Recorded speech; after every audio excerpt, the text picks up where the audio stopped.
어머니의 날의 유래. 약 100년 전 미국의 어떤 작은 시골 마을의 한 과부가 자녀 4명을 데리고 어렵게 살아가고 있었습니다. 낮에는 양기를 하며 밤에는 삭바느질을 했습니다.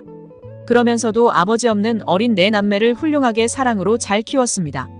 아들은 어머니의 그 은혜에 보답하는 심정으로 열심히 공부했고 그래서 고등학교를 수석으로 졸업하게 되었습니다.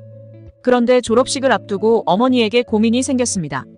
아들의 졸업식을 가야 되겠는데 입고 나갈 만한 마땅한 옷이 없었습니다. 누더기 옷을 입고 가서 자기가 조롱을 받는 것이야 괜찮지만 아들이 영광스럽게 수석으로 졸업하는데 아들에게 누가 돌아갈 것이 걱정이 되었습니다. 고민하던 어머니는 아들에게 이렇게 말했습니다. 얘야, 내가 너의 졸업식에 가기는 가야 되겠지만 갑자기 급한 일이 생기고 말았구나. 그래서 내가 가지 못하더라도 이해해 주기를 바란다. 아들은 그 말을 듣고 어머니에게 애원했습니다. 어머니가 계시지 않은 졸업식이 제게 무슨 의미가 있습니까? 어머니께서 꼭 오셔야 합니다. 다른 일을 제쳐두고서라도 저의 졸업식에는 어머니가 꼭 와주셔야 합니다. 울면서 애원하는 아들의 간청을 어머니는 차마 뿌리치지 못했습니다. 그래서 꼭 가겠다고 약속을 했습니다. 드디어 졸업식이 되었습니다. 어머니는 평소 입던 누더기 옷을 입고 초라한 모습으로 사람들의 눈에 띄지 않는 한쪽 구석에 다소곳이 앉았습니다. 아들은 졸업생을 대표해서 멋진 연설을 했습니다. 그리고 대통령의 이름이 적혀있는 금메달을 목에 걸게 되었습니다. 드디어 아들은 박수갈채를 받으면서 단상에서 내려왔습니다. 사람들의 시선이 그에게로 집중되었습니다.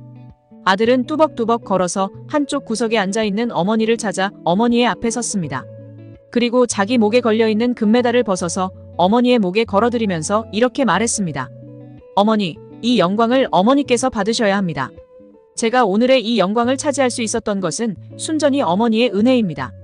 그러면서 아들은 사랑하는 어머니의 품에 안겼습니다. 그의 이름은 바로 우드로 윌슨이었습니다. 어머니를 공경할 줄 알고 어머니의 과거를 자랑스럽게 생각하고 어머니의 은혜를 잊지 않았던 그는 28대 미국의 대통령이 되었습니다. 어머니를 공경하는 아들에게 복을 주신 것입니다. 1914년 그가 재임할 때였습니다. 그는 어머니의 은혜를 잊을 수가 없었습니다.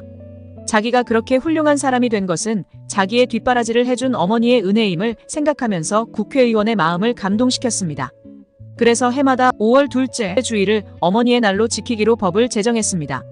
그것이 계기가 되어서 이와 같이 5월 둘째 주일이 되면 어머니 주일 또는 어버이 주일로 우리가 지키고 있는 것입니다.